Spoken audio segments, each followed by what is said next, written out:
Mencegah meluasnya penyebaran pandemi COVID-19, jajaran Polres Tabanan menggelar apel kesiapan penjemputan pasien isoman ke isoter. Penjemputan ini merupakan tugas kemanusiaan untuk menjaga keselamatan bersama.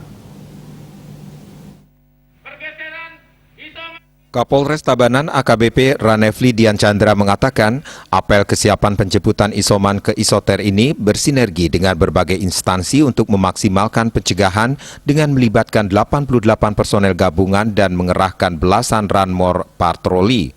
Upaya ini untuk memudahkan pasien COVID-19 dari orang-orang yang masih sehat.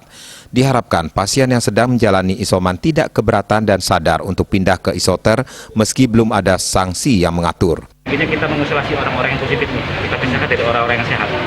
Jangan dia kumpul dengan keluarga, jangan kumpul dengan lingkungannya. Makanya kita dibayarkan diisolasikan ke tempat-tempat isoter yang disiapkan oleh pemerintah daerah. Itu untuk sanksi sebetulnya belum ada, cuman ini kan demi kebaikan bersama kita sampaikan lagi kepada orang-orang itu supaya mereka mau isolasi, dan itulah beban tugas daripada personil kita di lapangan untuk bisa meyakinkan orang-orang tersebut untuk mau diisolasi ke tempat isoter yang ada. Ini adalah tugas-tugas kemanusiaan.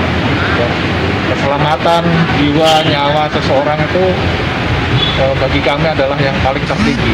Juga mau tidak mau, suka tidak suka, kita berupaya mengajak, menghimbau dan menarik supaya rantai penyebaran itu juga terputus, tidak menyebarkan ke yang lain. Ingat bahwa kemanusiaan ini ya, apabila kita abaikan bisa berdampak ke seluruh warga masyarakat yang ada di wilayah Kabupaten Tabanan.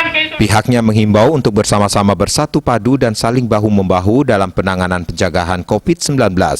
Selain itu, memberikan pemahaman kepada masyarakat yang OTG atau orang tanpa gejala yang terkonfirmasi positif COVID-19 dan melaksanakan isolasi mandiri agar mau melaksanakan isoter. Raiswantara, Bali TV.